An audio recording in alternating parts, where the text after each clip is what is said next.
Ada satu orang wanita yang beriman, baru masuk Islam, seketika itu juga matanya buta.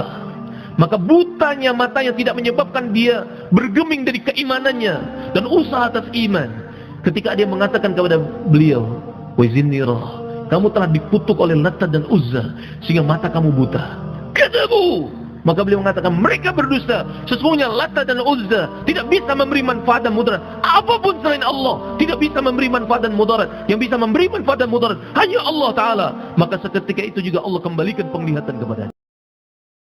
Para alim ulama yang mulia, bapak-bapak hadirin yang dirahmati oleh Allah Subhanahu wa Ta'ala. Ada berita besar yang Allah Ta'ala kabarkan di dalam Al-Quranul Karim. Yang berita tersebut tidak ada keraguan di dalamnya. Nabbi ibadi, beritakan berita besar kepada hambaku, Anni anal ghafur rahim, sesungguhnya aku adalah maha pengampun dan maha penyayang. Wa anna adabi huwal adabul alim, dan azabku adalah azab yang sangat pedih. Allah Jalla Sya'nu firmankan dalam Al-Quran, beritakan berita besar kepada hambaku, bahwasanya aku adalah maha pengampun dan maha penyayang, dan sesungguhnya azabku adalah azab yang sangat pedih. Sebelum Allah Ta'ala menyebutkan bahwasanya azabnya Allah Ta'ala itu sangat pedih, dalam ayat tersebut dimulakan terlebih dahulu bahwasanya Allah Ta'ala itu maha pengampun dan maha penyayang. Lamma qadallahu al-khalq, ketika Allah Ta'ala menetapkan penciptaan makhluk-makhluknya, kataba fi kitabih, Allah Ta'ala perintahkan untuk ditulis di Lauhil Mahfuz. Apa yang Allah perintahkan untuk ditulis? Inna rahmati ghalabat ghadabi, sesungguhnya rahmatku mengatasi kemurkaanku. Dalam riwayat yang lain, inna rahmati sabaghat ghadabi, sesungguhnya rahmatku mendahului kemurkaanku. Sebetulnya sifat Allah Ta'ala itu sempurna semuanya. Tidak ada yang mengatasi satu sama lain, karena semuanya sempurna. Tetapi kita dapati kesan yang nampak di hadapan kita betapa kasih sayang Allah Ta'ala itu begitu luar biasa. Luar biasa kasih sayang Allah Ta'ala. Bahkan satu di antara Asma'ul Husna Allah Ta'ala itu adalah Al-Halim, zat yang begitu bijaksananya, la yu'jilu bil khataya, zat yang tidak menyegerakan azab kepada hambanya, padahal sebetulnya hamba tersebut sudah layak untuk mendapatkan azab dari Allah Ta'ala. Allah Subhanahu wa Ta'ala adalah zat yang maha pengasih dan maha penyayang. Begitu sayangnya Allah Ta'ala kepada hambanya. Ketika mendapati seorang hamba kembali kepadanya setelah hamba tersebut jauh darinya, yang sebetulnya dirahmatkumullah, seseorang yang kembali pada Allah Ta'ala juga adalah dengan taufik dari Allah Ta'ala. Tetapi begitu ridhonya Allah Ta'ala, begitu senangnya Allah Ta'ala mendapati hambanya yang telah jauh darinya kemudian kembali kepadanya. Bahkan lebih ridho, lebih senang daripada kegembiraan yang seseorang yang dia dalam perjalanannya menunggangi ontanya, kemudian di atas ontanya tersebut ada persediaan makanan, persediaan untuk safar dalam perjalanan. Kemudian singgah di satu tempat yang tidak ada sebab-sebab kehidupan. Dia tambatkan tali kendali ontanya. Dia singgah di tempat yang tidak ada sebab-sebab kehidupan. Tidak ada yang tinggal di sana. Tidak ada sebab-sebab kehidupan, tidak ada makanan, tidak ada minuman. Yang ada hanya onta bersamanya, yang ada makanan di atas unta tersebut dan minuman untuk safar. Kemudian dia beristirahat sejenak. Ketika dia terjaga dari tidurnya, maka ontanya sudah tidak ada lagi. Dia cari ke sana kemari dalam keadaan panas terik. Tidak ada yang bisa ditanya, tidak ada yang bisa dimakan, tidak ada yang bisa diminum. Letih. Keadaan yang begitu susah. Kemudian akhirnya begitu letihnya dia, sampai akhirnya dia terbaring dan kemudian tertidur sejenak dalam keadaan lapar yang luar biasa. Dan ketika terjaga, maka dia dapati kembali ontanya ada di sampingnya. Maka begitu gembiranya orang tersebut, begitu senangnya orang tersebut. Dan seseorang itu ketika terlalu gembira kadang-kadang sulit untuk mengontrol pembicaraannya, sulit untuk mengatur pembicaraannya. Dan begitu gembiranya sampai-sampai digambarkan dalam hadis, begitu senangnya, begitu gembiranya, luapan kegembiraan yang luar biasa, sampai dia salah berucap, yang maksudnya bukan seperti yang dia ucapkan.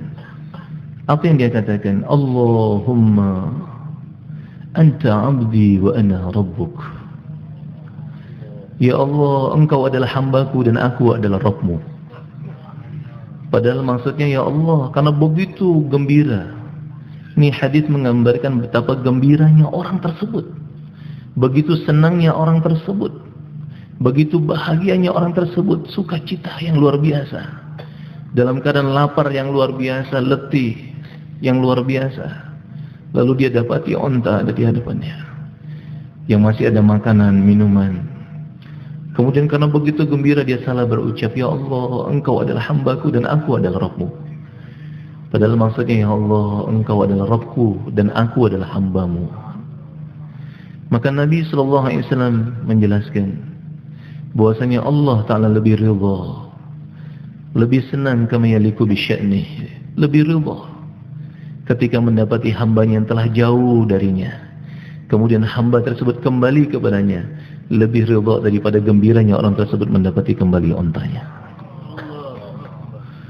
Lalu kalau Allah Ta'ala begitu ridha dengan seseorang yang telah jauh darinya kembali kepadanya, bagaimana ridhanya Allah Ta'ala kepada seseorang yang berusaha agar setiap hamba Allah kembali kepada Allah Ta'ala. Oleh karena itulah kenapa para anbiya alaihi wassalam menjadi kekasih-kekasih Allah. Karena tidak ada keinginan mereka melainkan bagaimana seluruh manusia kembali kepada Allah, kenal dengan Allah, mengenal kehebatan Allah, mengenal kasih sayang Allah, keagungan Allah, kesempurnaan Allah, kesucian Allah. Bagaimana di setiap hati umat manusia ada keyakinan atas kehebatan Allah, bahwa Allah adalah zat yang maha sempurna. Begitu sempurnanya Allah, sampai Nabi SAW sendiri mengakui kelemahannya. Untuk memuji Allah Ta'ala sebagaimana agungnya Allah pun beliau mengakui kelemahan, tidak mampu untuk memuji Allah sebagaimana agungnya Allah Ta'ala. Allahumma la ussi thana'an 'alaika anta kama athlaita 'ala nafsik. Ya Allah, hamba tak mampu untuk menghitung pujian kepada zatmu sebagaimana semestinya. Engkaulah yang berhak dan mampu untuk memuji zatmu sebagaimana engkau berhak untuk dipuji. Hadirin rahimakumullah, Allah adalah zat yang maha pengasih dan maha penyayang. Begitu sayangnya Allah Ta'ala sampai dijelaskan oleh para ulama, diseru kita dengan penuh kasih sayang. Fa aina tadhabun?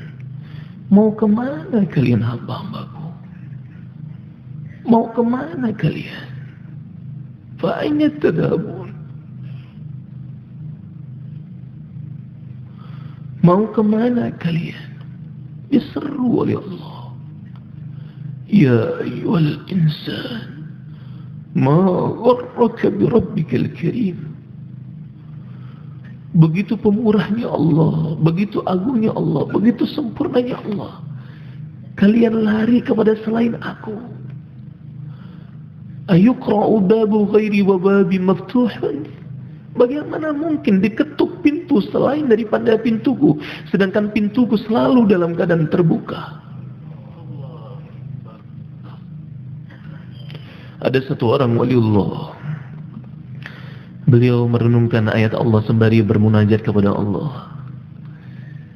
Beliau bermunajat kepada Allah, ya Allah, Engkau firmankan di dalam Al-Quran, faqula lahu qawlan layyina la'allahu yatadhakkaru aw yakhsha.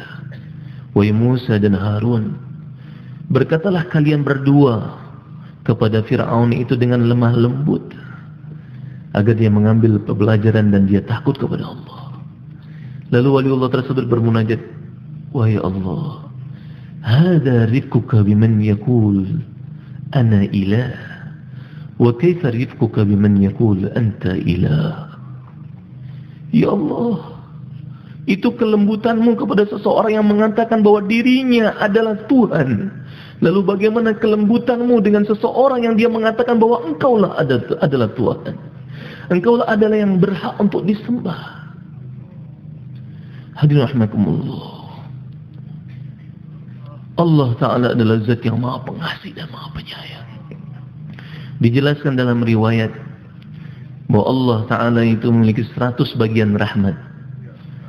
Laisa litahdid si'ati rahmatillah, bukanlah untuk membatasi luasnya rahmat Allah, tapi takriban lil faham, supaya kita faham betapa luasnya rahmat Allah, yang sebetulnya rahmat Allah tak terbatas, tak terhingga. Dan dari 100 bagian rahmat Allah Ta'ala itu, 1 bagian rahmat saja yang Allah curahkan ke permukaan bumi ini. Yatarahamul khalq, makhluk-makhluk Allah saling berkasih sayang. Seorang ibu sayang kepada anaknya, seorang bapak sayang kepada anaknya, seorang kakek sayang kepada cucunya. Coba kita cermati dan renung, hadirin mulia, siapa kita ini dulu? Dari apa kita ini? Minha khalaqnakum wa fiha nu'idukum wa minha nukhrijukum taratan ukhra. Dari tanah kami ciptakan kalian, kami kembalikan kalian ke tanah, dan kami bangkitkan kalian dari tanah. Inna khalaqnal insana min nutfatin amsyaj. Kami jadikan kalian itu dari nutfah, dari air mani yang bercampur, kita dari air mani. Tetapi dari air mani tersebut Allah jadikan satu sosok yang begitu indah yang disebut dengan manusia. Lahir kita dari rahim ibu kita masing-masing. Siapa yang meletakkan rasa kasih sayang kepada orang tua kita sehingga sayang kepada kita? Sukacita, ayah kita gembira mengumandangkan azan, Allahu Akbar, Allahu Akbar. Padahal dulu kita dari air mani. Sungkan seseorang, malu mungkin seseorang mengenakan pakaian yang ada air maninya. Tapi kita asalnya dari air mani, kemudian jadi sosok yang disebut dengan manusia. Dan kemudian Allah letakkan rasa kasih sayang kepada orang tua kita ketika melihat kita sayang kepada kita. Tapi kita lupa dengan Allah yang begitu sayang kepada kita. Ketika kita dihadapkan dengan sesuatu yang kita bicarakan selain Allah, kita lupa dan keluh, lisan kita berbicara tentang kehebatan Allah.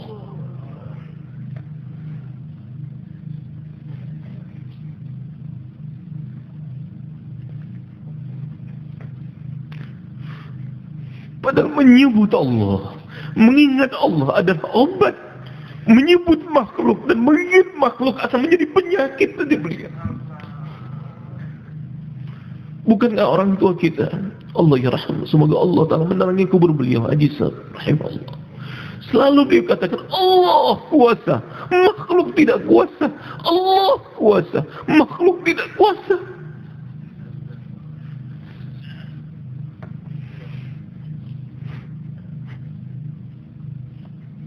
Yatarahman, makhluk Allah saling berkasih sayang. Bukan kebetulan nanti beliau. Enggak ada yang kebetulan dalam dunia ini. Kalau kita katakan sesuatu yang terjadi tiba-tiba, maka rusak iman kita, dia mulia. Ilmu Allah itu mencakupi segala sesuatu. Ya'lamu mathaqil al-jibal, Allah mengetahui berat gunung-gunung yang ada. Wa makail al-bihar, volume samudra, seluruh alam diketahui oleh Allah. Wa adada qatril amtar, Allah juga mengetahui jumlah rintik hujan. Wa adada warakil asyar, Allah juga mengetahui jumlah daun-daunan yang ada di seluruh dunia. Enggak ada yang luput dari Allah satu pun juga. Yatarahamul khalq, makhluk Allah saling berkasih sayang. Hatta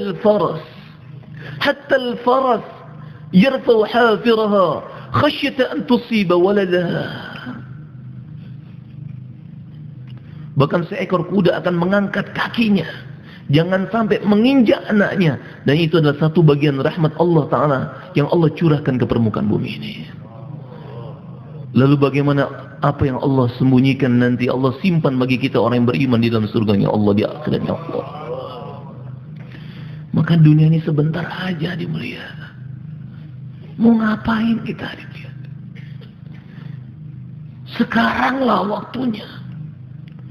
Fa innal yawma 'amalun wala hisaba. Sekarang waktunya untuk beramal. Bukan waktunya perhitungan. Wa ghadan hisabun wala 'amala. Dan besok adalah waktunya perhitungan dan bukan waktunya beramal. Hadirin rahimakumullah, Allah begitu sayang kepada kita. Sekawanan tawanan perang dihadapkan kepada Nabi sallallahu alaihi wasallam. Maka ada seorang ibu mencari-cari putranya ke sana kemari tidak didapati. Setelah dicari, akhirnya berjumpa. Ketika berjumpa dengan putranya, dipeluknya dengan kasih sayang, diciumnya dengan penuh kasih, dipeluknya lagi, diciumnya lagi. Dan kejadian tersebut terjadi di hadapan Nabi SAW dan sahabat. Dan sahabat anhum menangis melihat sayangnya ibu tersebut kepada anaknya. Nabi bertanya, wahai sahabatku, apa yang menyebabkan kalian menangis? Maka mereka mengatakan, li ajli hanan hadil ya Rasulullah, karena sayangnya ibu itu kepada anaknya ya Rasulullah. Maka Nabi SAW bersabda, ataruna hadhihi tarihatan waladaha finnar. Bagaimana pendapat kalian? Apakah ibunya rela melemparkan anaknya ke dalam api? Maka sahabat menjawab, tentu tidak ya Rasulullah.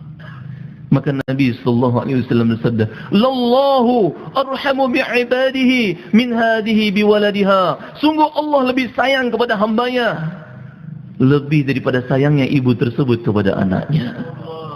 Bahkan 70 kali, bahkan seluruh kasih sayang ibu dikumpulkan, maka tidaklah bisa membandingi kasih sayang Allah Ta'ala. Laisa kamitslihi syai'. Tidak ada yang menyamai Allah satupun juga dari makhluk-makhluknya Allah. Allah tidak mungkin menzalimi hambanya, dimulia. Yang zalim itu hamba. وَمَا أَنَا بِظَلَّامِ الْعَبِيدِ. Allah Jalla Sya'nu firmankan dalam Al-Quran, aku sama sekali tidak menzalimi hambaku.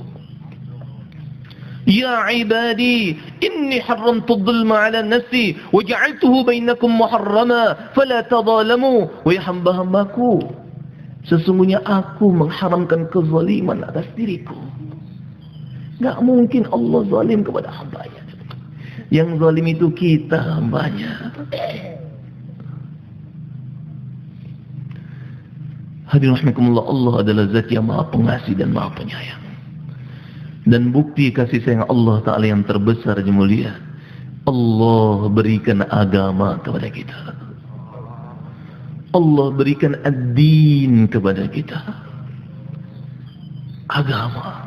Dan agama bukan hanya solusi akhirat, tapi juga solusi dunia dan akhirat.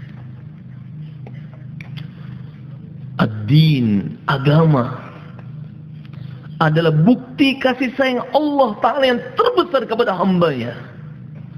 Hari ini orang, dia enggan mengamalkan agama karena dia berpikir bagaimana nanti dunia saya.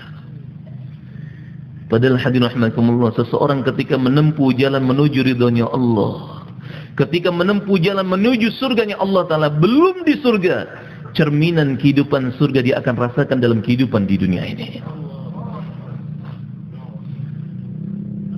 Ketenangan, kedamaian, ketentraman, tidak terkesan dengan suasana dan keadaan. Kenapa dia melihat? Karena dia dalam naungan Allah, karena dia bersama Allah. Lihat bagaimana sahabat anhum, keadaan yang begitu mencekam. Wa balaghatil qulubul hanajir, hati sudah sampai ke kerongkongan. Kinayatun anil faza', keadaan begitu mencekam. Tetapi pandangan mereka tertuju apa yang menjadi tanggung jawab mereka, kerja mereka. Mereka fokus dengan kerja. Bagaimana keadaan, maka mereka serahkan kepada Allah Ta'ala. Bukan sibuk bicara tentang keadaan, tapi buat kerja. Pada waktu itu dikepung Nabi SAW dan sahabat anhum Tapi menakjubkan hadirin rahimakumullah. Hati sudah sampai kepada kerongkongan kinayatun anil faza'. Keadaan begitu mencekam sekali. Musuh dari berbagai macam arah. Mereka bersekutu untuk menyerang Nabi SAW dan sahabat lain. Tapi menakjubkan sahabat. Mereka menggali parit sembari mereka menyenandungkan nahnu alladhina bay'u Muhammada 'ala al-islami ma baqina abada. Kami adalah hamba-hamba Allah Ta'ala yang telah berjanji setia kepada Muhammad sallallahu alaihi wasallam untuk selalu memperjuangkan agama selagi hayat masih di kandung badan. Di dalam hayatus sahabah menakjubkan dan mulia. Ada satu peristiwa pada waktu itu di mana ada terjadi gesekan di antara orang Muhajirin dan Ansar. Sehingga orang-orang munafik telah membuat makar dan mengungkapkan perkara-perkara yang tidak selayaknya setelah dilerai antara Muhajirin dan Ansar, dan kemudian mereka seperti sedia kala. Kemudian orang-orang yang punya penyakit di dalam hatinya, orang-orang munafik, lalu mereka mengatakan la yukhrijunna al-'azza minal azal, bahwasanya nanti orang-orang yang mulia akan mengusir mereka-mereka yang hina dari Madinah. Maksudnya mereka mengatakan kami akan mengusir Muhammad sallallahu alaihi wasallam dan para sahabat Muhajirin dari Madinatul Munawwarah. Sehingga sahabat pada waktu itu di antara Sayyidina Umar radhiyallahu anhu, maka beliau ketika itu rahimahumullah mengatakan kepada Nabi SAW, ya Rasulullah, da'ni adrib unuqah. Ya Rasulullah, biarkan aku menebas lehernya. Itu Abdullah bin Ubay bin Salul yang telah mengatakan itu, aku tebas lehernya. Nabi SAW sabdakan, wahai Umar, apa kamu akan buat? Iya ya Rasulullah. Kalau begitu kamu duduk. Kemudian Usaid bin Hudayr juga mengatakan yang sama. Kalau begitu kamu duduk. Kemudian apa yang dibuat oleh Nabi? Maka Nabi meletih-letihkan mereka dalam perjalanan yang letih 3 hari 3 malam di mulia.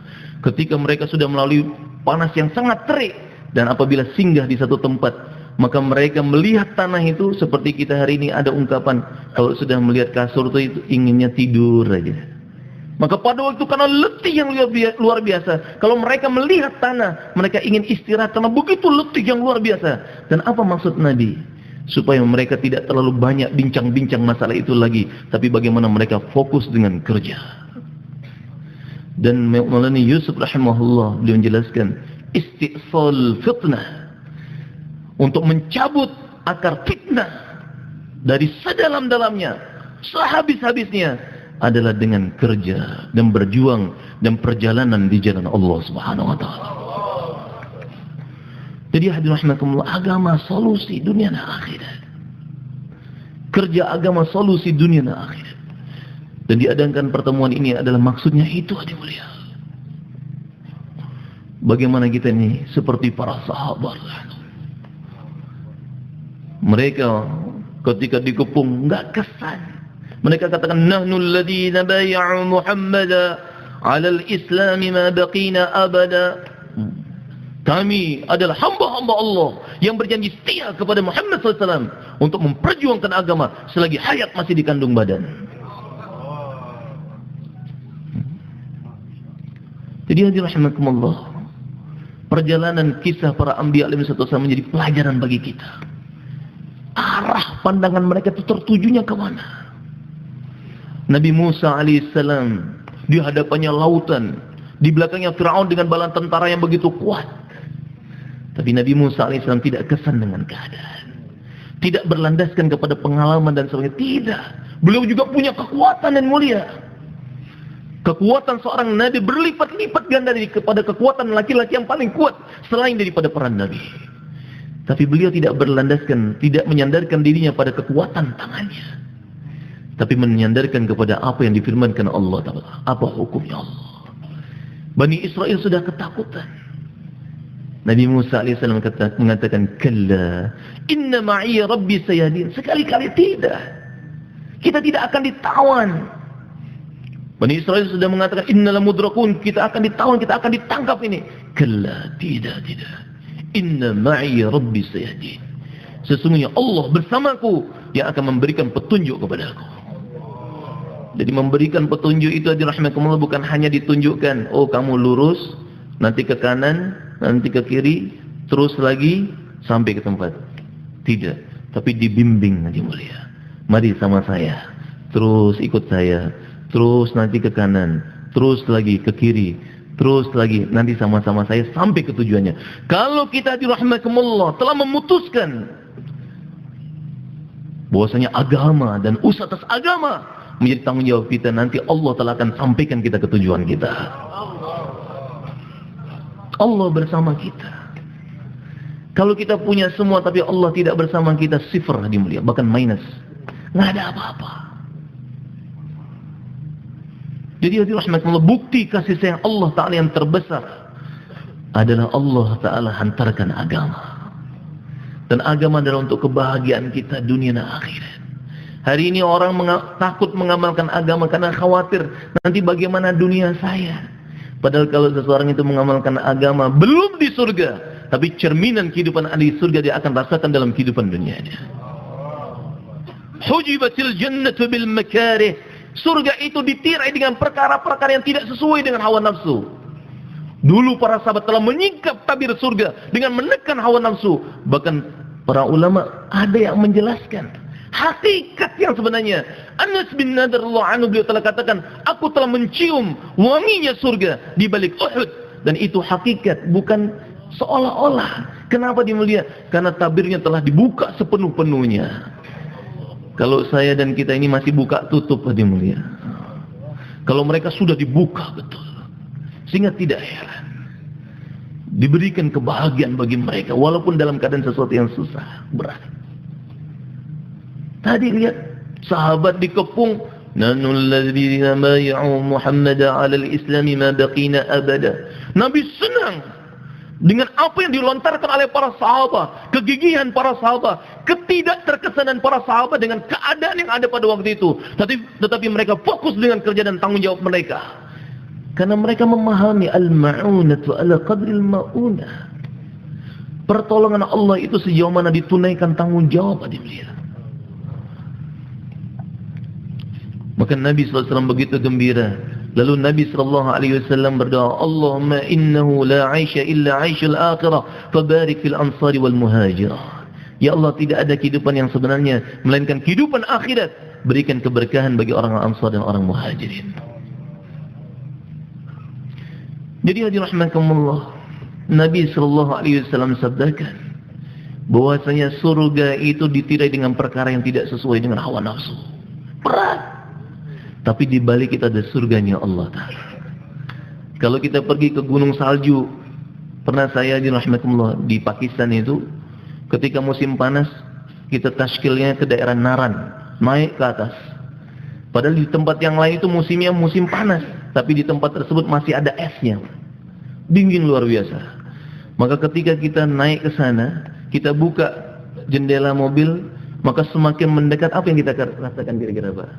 Dingin. Semakin dekat, semakin dingin. Semakin dekat, semakin dingin. Semakin dekat, semakin dingin. Semakin dekat, semakin dingin. Seseorang yang menempuh jalan ridhonya Allah Ta'ala dengan menekan hawa nafsunya, semakin dia tekan hawa nafsunya, maka semakin terasa cerminan kehidupan ahli surga dalam kehidupannya di dunia ini. Dan itulah yang didapati dalam kehidupan para anbiya alaihi wassalam, kehidupan para sahabat anhum. Bahkan Sayyidina Abdurrahman bin Auf radhiyallahu anhu beliau mengatakan, inna wajadna khairal khairi fil qur'i.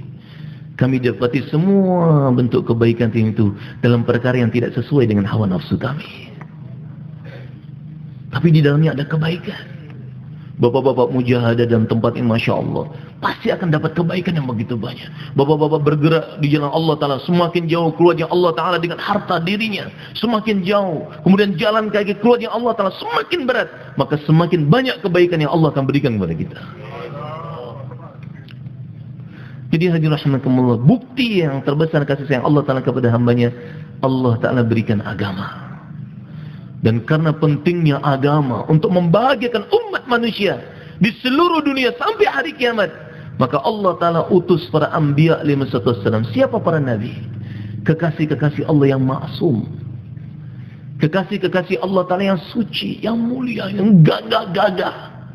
yang mulia, yang terjaga nasab mereka, kemuliaan mereka, kesucian mereka. Dan mereka telah buat pengorbanan yang dirahmatullah untuk perkara agama, bagaimana agama diamalkan oleh umat manusia. Sampai kepada Nabi kita, Nabi yang agung, Nabi besar Muhammad sallallahu alaihi wasallam. Dan beliau adalah Nabi yang terakhir. Tidak ada lagi Nabi setelah Rasulullah sallallahu alaihi wasallam. Walakin Rasulullah khataman nabiyyin. Beliau adalah utusan Allah dan penutup para nabi. Nabi yang terakhir, tidak ada lagi Nabi setelah Rasulullah SAW. Nabi SAW sabdakan, Ana al-aqib, wal-aqibul ladhi laysa ba'dahu nabi. Aku adalah aqib, Nabi yang terakhir, tidak ada lagi Nabi setelah aku. Dan bagaimana Nabi yang mulia tersebut tadi mulia? Bagaimana Nabi yang mulia tersebut? Apa keinginan beliau? Keinginan beliau bukan kekayaan, bukan kekuasaan, bukan kebendaan yang mulia. Allah jelaskan dalam Al-Quranul Karim yang mulia. Laqad ja'akum rasulun min anfusikum azizun 'alaihi ma 'anittum harisun 'alaikum bil mu'minina raufur rahim. Telah datang kepada kalian rasulun min anfusikum. Rasul dari sisi kalian. Dalam satu qiraat dibaca rasulun min anfusikum, rasul dari semulia-mulia kalian. Bagaimana Nabi tersebut?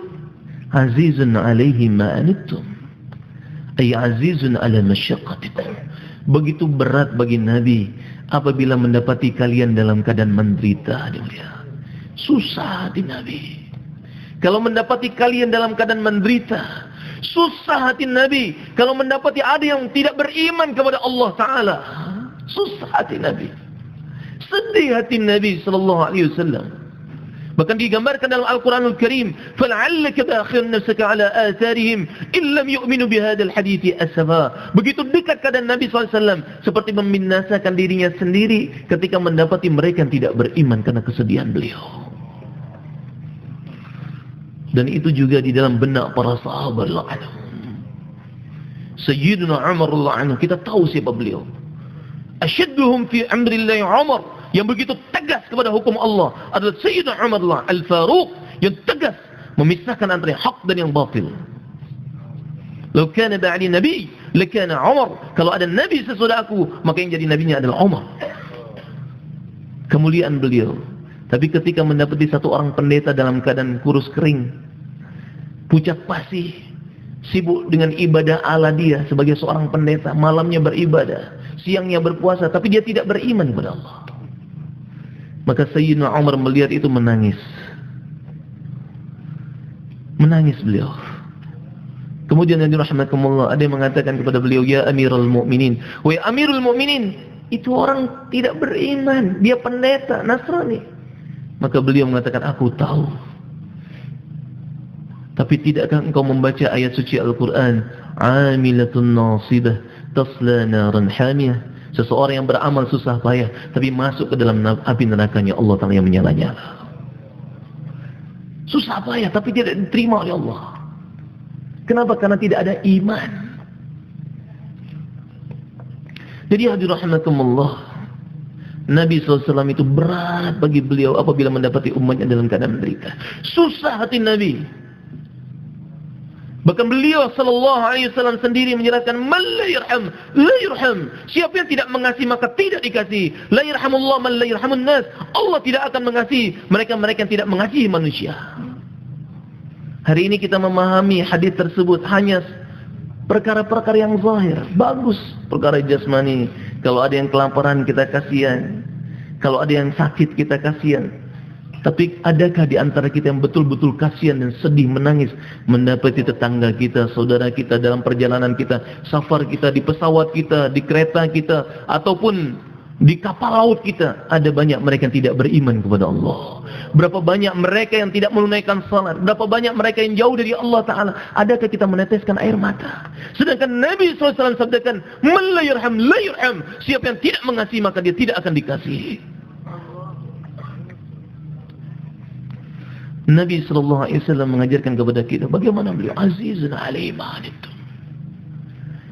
Dan keberhasilan kita dalam usaha dakwah yang mulia adalah sejauh mana kita semakin sayang kepada umat, semakin cinta kepada umat. azizun alaihi ma anittum harisun alaikum. Dan apa keinginan Nabi yang terbesar?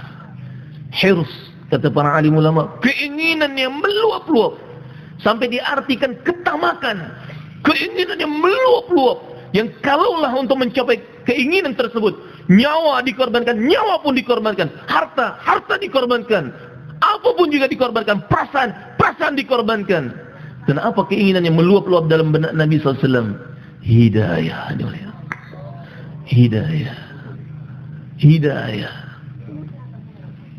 Hidayah dia mulia, keinginan Nabi yang terbesar.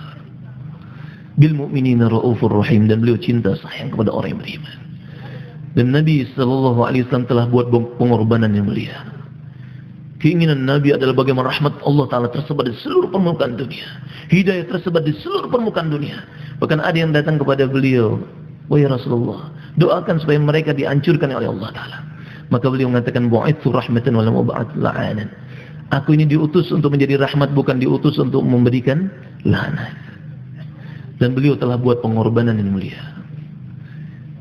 Dalam peristiwa hijrahnya Nabi SAW, ketika beliau sampai ke Banu Salimah dan beliau berkesempatan khutbah pada waktu itu, setelah 13 tahun diintimidasi, dianiaya dan sebagainya, bahkan beliau SAW sendiri mengatakan, laqad udhitu fi sabilillah lam yu'da ahadun mithli wa laqad ukhidtu fi sabilillah lam yukhad ahadun mithli. Sungguh aku telah dianiaya di jalan Allah, tidak ada seorang pun yang dianiaya atas dirinya melebihi apa yang aku terima. Sungguh aku telah diintimidasi di jalan Allah, tidak ada seorang pun yang diintimidasi atas dirinya melebihi apa yang aku terima. 13 tahun. Setelah dicela, dianiaya, diboikot dan sebagainya, maka beliau berkesempatan untuk khutbah di Bani Salimah. Seseorang ketika sudah, Masya Allah, diberikan kesempatan untuk naik ke mimbarnya, setelah ditekan begitu, diintimidasi selama bertahun-tahun, kira-kira apa yang akan disampaikan seseorang yang telah ditekan selama itu? Tapi berbeda dengan Nabi SAW. 13 tahun dianiaya dan sebagainya. Ketika beliau berkesempatan untuk khutbah pertama kali, maka yang tercatat dalam sejarah, nasihat Nabi, wasiat Nabi SAW adalah untuk bertakwa kepada Allah. Nggak ada sedikit pun Nabi SAW menyebutkan bagaimana yang dibuat oleh orang-orang Mekah pada waktu itu, tapi bagaimana memperbaiki hubungan kepada Allah. Dan satu yang tercatat dalam sejarah yang dinasihatkan oleh Nabi SAW ketika sampai ke Madinah, man aslaha ma bainahu wa bainallah aslaha Allah bainahu wa bain khalqih. Siapa yang memperbaiki hubungannya dengan Allah Ta'ala, maka Allah Ta'ala akan memperbaiki hubungannya dengan makhluk-makhluknya Allah Subhanahu wa Ta'ala. Dengan laut akan diperbaiki oleh Allah, dengan langit akan diperbaiki oleh Allah Ta'ala, dan seluruh makhluk apapun bentuknya. Kalau kita memperbaiki hubungannya dengan Allah, hubungan kita dengan Allah, maka Allah akan perbaiki semuanya. Keadaan akan diperbaiki oleh Allah Ta'ala. Nah, hadirin rahimakumullah, Nabi yang mulia adalah Nabi yang terakhir. Tidak ada lagi Nabi setelah Rasulullah SAW. Maka Allah Ta'ala memberikan kemuliaan kepada kita selaku umat Nabi Muhammad SAW. Allah Ta'ala berikan kemuliaan yang luar biasa, hadiah yang terbesar bagi kita, mutiara yang telah diberikan kepada mereka-mereka pada era pertama, bahkan yang diberikan kepada para anbiya alaihi wassalam. Mutiara tersebut juga diberikan kepada kita selaku umat Nabi Muhammad SAW. Dan inilah kebanggaan umat ini, sehingga umat ini disebut sebagai umat yang terbaik. Kuntum khaira ummatin ukhriyat linnas ta'muruna bil ma'ruf wa tanhauna 'anil munkar wa tu'minuna billah. Kalian semua adalah umat yang terbaik yang dihantar untuk seluruh manusia. Kalian menyuruh kepada yang ma'ruf dan mencegah dari yang munkar, dan kalian beriman kepada Allah Ta'ala. Dan pemahaman inilah dirahmatullah, pemahaman atas tanggung jawab sebagai umat Nabi Muhammad SAW yang telah membakar benak para sahabat anhum, sehingga mereka tidak berdiam diri menikmati kebersamaan mereka dengan Nabi SAW, keberadaan mereka di Mekah ataupun di Madinah pada waktu itu, tetapi mereka bergerak ke seluruh penjuru dunia. Dan apa keinginan mereka yang terbesar? Sama seperti keinginan Nabi, yaitu hidayah di seluruh alam. Wanitanya juga sama begitu, semangatnya sama. Ummu Haram bintu Milhan, beliau termasuk mahramnya Nabi SAW. Satu saat Nabi SAW bersandar di rumahnya. Nabi tiba-tiba bangun dari sandarannya, tersenyum sembari memuji Allah Ta'ala, dan kemudian menyebutkan, bersabda satu hadis, nasun min ummati yarkabuna al-bahr al-akhdar Mathaluhum kamathalil muluki 'alal asirrah. Beberapa orang dari umatku mereka akan mengarungi samudra yang begitu luas. Permisalan mereka seperti raja di atas singgasana-singgasana mereka. Maka Ummu Haram bintu Milhan, Masya Allah, pada waktu itu radhiyallahu ta'ala anha, beliau mengatakan kepada Nabi, ya Rasulullah, doakan aku supaya aku termasuk dalam rombongan tersebut. Maka Nabi mendoakannya, ya Allah, masukkan Ummu Haram ke dalam rombongan tersebut, sertakan dia. Maka kemudian Nabi bersandar lagi. Kemudian Nabi bangun dari sandarannya sembari tersenyum dan memuji Allah Ta'ala dan mengatakan, nasun min ummati yarkabuna al-bahr al-akhdar mathaluhum kamathalil muluki 'alal asirah. Beberapa orang dari umatku mereka mengarungi samudra yang begitu luas. Permisalan mereka seperti raja di atas singgasana-singgasana mereka. Maka dirahmatullah, Ummu Haram baru saja dapat doa dari Nabi. Ini sifat yang mulia di dalam benak para sahabat. Mereka tidak merasa cukup dengan kebaikan yang mereka telah buat, yang mereka telah dapati. Dan itulah seharusnya orang yang beriman. La yashba'al mu'min min khairi yasma'u hatta yakuna muntahahul jannah. Tidak puas orang yang beriman dengan kebaikan yang dia dengar sampai akhirnya dia masuk ke dalam surganya Allah Ta'ala. Selagi belum kembali kepada Allah Ta'ala dalam keadaan diridhai oleh Allah Ta'ala, masih dia khawatir dengan keadaan dirinya. Fa innal hayy la tu'man 'alaihi fitnah, karena sesungguhnya orang yang masih hidup masih belum aman daripada fitnah. Siapapun dia dirahmatullah, kecuali yang dapat jaminan dari Allah Ta'ala. Maka dirahmatullah, saatnya kita ambil keputusan, Pak. Sebagaimana para sahabat la'anhum, mereka telah kedepankan diri mereka. Mereka berbangga keberadaan mereka dihantar untuk seluruh alam. Kaum wanitanya juga begitu. Ketika baru saja dapat doa dari Nabi, Nabi kemudian menyebutkan lagi kabar gembira tersebut. Ummu Haram minta doa lagi. Ya Rasulullah, doakan aku termasuk dalam rombongan tersebut. Nabi SAW sabdakan, anti minal awwalin. Engkau termasuk dalam rombongan pertama, bukan rombongan kedua. Waktu bergulir, pada masa Muawiyah bin Abi Sufyan telah dihantar pada waktu itu ke Kubrus. Dan di antara yang menyertai mengarungi samudra adalah Ummu Haram bintu Milhan. Dan apa yang terjadi? Ketika sampai di sana, beliau naik ke atas hewan tunggangannya dan beliau jatuh daripada hewan tunggangannya dan beliau gugur syahid di jalan Allah Ta'ala. Dan di waktu yang lain telah dihantar rombongan selanjutnya. Karena Ummu Haram telah syahid bersama rombongan yang pertama pada waktu itu, maka beliau tidak mengikuti rombongan yang kedua. Jadi hadirin rahimakumullah, semangat yang ada di dalam benak para sahabat adalah bergerak ke seluruh penjuru dunia untuk memikul tanggung jawab yang sangat besar, menjadi sebab hidayah tersebar di seluruh permukaan alam. Dan itu ajaran syariat. Coba kita lihat, kita doa bukan ihdini siratal mustaqim, bukan ihdinas siratal mustaqim, ihdina Allahumma hdina wahdi bina waj'alna sababan liman ittada. Bukan hanya kita mendapatkan hidayah, tapi bagaimana kita menjadi sebab hidayah. Dan bagaimana mereka yang mendapatkan hidayah juga dengan sebab kita. Dan itulah yang dibenak para sahabat sehingga mereka bergerak ke seluruh permukaan dunia. Dan berkah pengorbanan mereka sampailah Islam di Sulawesi ini juga. Dan kita ada pertemuan seperti ini pun adalah karena pengorbanan mereka yang terdahulu. Dan dari Sulawesi juga telah dihantar, Masya Allah, oleh Allah Ta'ala satu orang ulama besar pada zamannya, Syekh Yusuf Makassari. Dan beliau pada waktu itu berdakwah ketika diasingkan sampai ke Cape Town, South Africa sana. Islam pun sampai di sana. Dan inilah buah pengorbanan para sahabat lain. Dan usan dumuah ini yang mulia adalah keberhakan setiap individu umat. Siapapun dia, penduduk kotakah dia ataupun desa, terpelajarkah dia atau yang tidak mengecap pendidikan, siapapun dia berhak untuk melanjutkan usaha Nabi.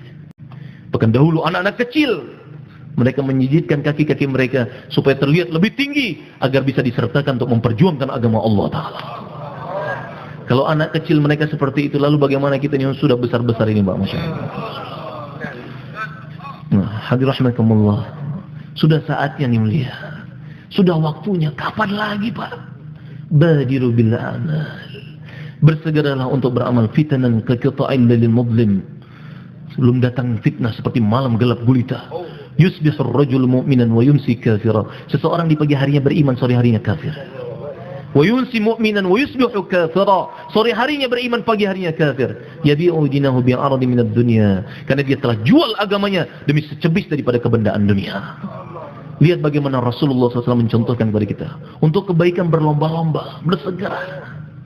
Untuk agama jangan lihat yang di bawah kita, lihat para sahabat lah itu. Lihat bagaimana Nabi SAW, lihat bagaimana sahabat lah itu. Sehingga kita tidak merasa sudah berbuat apa-apa. Sebetulnya kita masih belum apa-apa dilihat. Dibandingkan dengan para sahabat la'anum. Kalaupun kita sudah berkorban besar juga nilainya di sisi Allah Ta'ala. Tapi kalau dibandingkan dengan para sahabat la'anum, belum apa-apa. Lihat bagaimana Nabi SAW mencontohkan pada kita untuk bersegera dalam kebaikan. Salat asar Nabi SAW berjamaah pada waktu itu. Setelah asar beliau bergegas pulang ke rumah. Sehingga timbul di benak para sahabat la'anum pertanyaan. Kenapa Nabi bergegas pulang ke rumah? Tidak seperti biasanya. Dan pertanyaan di benak para sahabat karena kekhawatiran mereka dengan keadaan Nabi SAW. Dan Nabi memahami itu. Dan menjadi satu sunnah Nabi SAW. Ketika ada sesuatu menimbulkan pertanyaan, maka jelaskan supaya tidak lagi timbul pertanyaan. Maka dirahmatullah, sahabat itu khawatir dengan keadaan Nabi karena kecintaan mereka yang begitu luar biasa kepada Nabi. Tapi Nabi ingin menjelaskan satu sunnah. Ketika ada sesuatu yang menimbulkan pertanyaan, jelaskan sejelas-jelasnya. Supaya jelas apa yang terjadi yang sebenarnya. Maka Nabi SAW menjelaskan kenapa beliau bergegas pulang ke rumah. Dzakartu syai'an min tibrin indana fakarihtu an yahbisani fa amartu biqismatih. Aku teringat tibr. Setelah salat aku teringat ada tibr, qit'atun min adh-dhahab wal fiddah, lempengan emas ataupun perak. Itu masih ada di rumah, belum dibagikan di jalan Allah. Dan aku khawatir aku meninggal dunia sedangkan lempengan tersebut belum dibagikan di jalan Allah Ta'ala.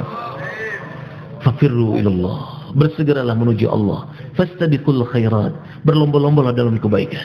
Lihat bagaimana sahabat la'anhum. Satu orang sahabat Nabi di Medan Uhud, beliau bertanya kepada Nabi SAW dalam keadaan lapar, kurma ada di tangannya. Maka beliau bertanya kepada Nabi SAW, ya Rasulullah, ara'aita in kutiltu fa aina ana? Ya Rasulullah, kalau aku terbunuh di Medan Uhud ini, maka aku akan berada di mana ya Rasulullah?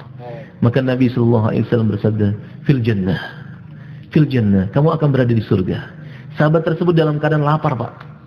Lapar yang luar biasa. Kurma ada di tangannya, sudah siap untuk disantap. Ketika Nabi SAW sabdakan fil jannah, kamu akan berada di surga. Apa yang dibuat oleh sahabat tersebut? Fa'alqat tamaratkunna fi yadihi. Langsung dilemparkan kurma yang ada di tangannya dan kemudian maju ke kancah musuh dengan penuh keberanian dan beliau gugur di medan Uhud ini mulia. Bersedia semua insyaallah seperti sahabat. Lihat bagaimana sahabat Abu Dahdah radhiyallahu anhu, masyaallah. Baru saja diperdengarkan ayat oleh Nabi, man dalladhi yuqridu Allah qardan hasana fayudha'ifahu lahu wa lahu ajrun karim. Allahu Akbar. Siapa yang memberikan pinjaman kepada Allah dengan pinjaman yang baik, maksudnya menginfakkan hartanya di jalan Allah Ta'ala, maka Allah akan lipat gandakan baginya, dan baginya adalah ganjaran kemuliaan. Maka Abu Dahdah radhiyallahu anhu datang kepada Nabi SAW, ya Rasulullah, aku punya kebun. Di dalam kebunku tersebut ada 600 pohon kurma. Ada 600 pohon kurma ya Rasulullah. Aku belanjakan semuanya di jalan Allah. Aku berjanji setia kepadamu ya Rasulullah. Ulurkan kedua belah tanganmu ya Rasulullah. Aku berjanji untuk menginfakkan kebun tersebut di jalan Allah Ta'ala. Maka beliau bergegas menuju kebunnya. Dari kejauhan beliau melihat istri dan putranya. Maka beliau tanpa menunda sedikit pun mengatakan kepada istrinya, ya Ummu Dahdah, wahai Ummu Dahdah, sesungguhnya kebun itu sudah dibelanjakan di jalan Allah Ta'ala. Lalu apa kata istrinya? Istrinya pun Masya Allah, masrurat sejati Pak, Masya Allah. Tidak dikatakan enggak musyawarah dulu bang, coba musyawarah dulu bang. Lalu apa yang dikatakan istrinya? Ya Abu Dahdah, wahai Abu Dahdah, rabihal bai', wahai Abu Dahdah, ini perdagangan yang menguntungkan. Maka kurma yang ada di tangan diletakkan di kebun tersebut, kurma yang ada di mulut anaknya, yang ada di putranya, yang ada di tangan putranya diletakkan di kebun tersebut sembari mengatakan, wahai putraku, sesungguhnya kebun ini sudah dibelanjakan di jalan Allah Ta'ala. Dan inilah maksud daripada usaha nubuah dia. Bagaimana muncul lagi sosok-sosok seperti para sahabat lah. Dan inilah keinginan dari Syekh Ilyas rahimahullah. Bagaimana laki-lakinya seperti sahabat, wanitanya seperti sahabiah. Dan usaha nubuah ini bukan berlandaskan kepada qabiliyat, bukan kepada kebisaan, tidak. Tetapi berlandaskan kepada qabiliyat. Dan tuan-tuan mulia Masya Allah, dengan pengorbanan dari berbagai macam tempat, tuan-tuan lebih banyak pengorbanan dari saya. Tetapi apalah yang hendak dikata, karena sudah dimusyawarahkan kita mesti tahan. Tetapi hadirin rahimakumullah, saya dan kita semua duduk bersama di sini adalah bagaimana kita diterima oleh Allah. Bagaimana kita diterima oleh Allah. Dan kapan kita akan diterima oleh Allah? Kalau kita kedepankan diri kita, hadirin mulia. Man taqaddam qaddamahu Allah. Siapa yang kedepankan dirinya, Allah akan kedepankan dia. Kenapa para sahabat radhiyallahu dipilih oleh Allah? Karena mereka menepis apa saja yang akan terjadi di hadapan mereka. Yang ada di hadapan mereka adalah tanggung jawab agama dan tanggung jawab agama. Sehingga mereka tidak hiraukan apapun juga. Sehingga menakjubkan iman mereka. Sehingga menakjubkan keyakinan mereka. Karena mereka betul yakin dengan firman Allah dan sabda Nabi.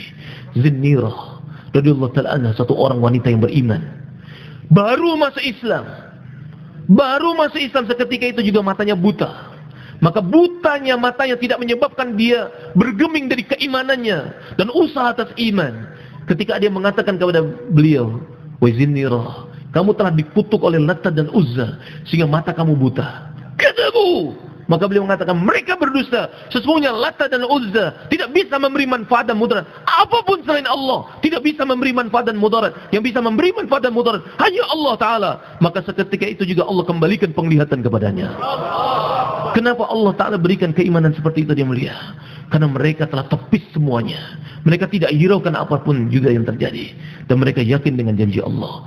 Walladzina jahadu fina lanahdiyannahum subulana wa innallaha ma'al muslimin. Siapa yang bersungguh-sungguh di jalan kami, pasti dan pasti kami akan memberikan jalan-jalan hidayah. Kami akan sampaikan kepada tujuannya yang Allah Ta'ala akan ridha kepadanya. Hadirin rahimakumullah, sudah saatnya. Kapan lagi hadirin rahimakumullah? Alam ya'minil ladzina amanu an takhsha'a qulubuhum li dzikrillah. Tidakkah telah dekat masanya bagi orang yang beriman untuk khusyuk dalam taat kepada Allah, untuk khusyuk dalam berzikir kepada Allah Ta'ala. Lihat bagaimana Nabi SAW dan sahabat mencontohkan pada kita. Orang-orang yang soleh yang terdahulu, mereka telah kedepankan diri mereka untuk agama. Sekarang tiba giliran kita yang lihat. Sudah tiba masanya bagi kita untuk mengedepankan diri kita. Semua kita bersedia insyaAllah, Pak. Anja Channel.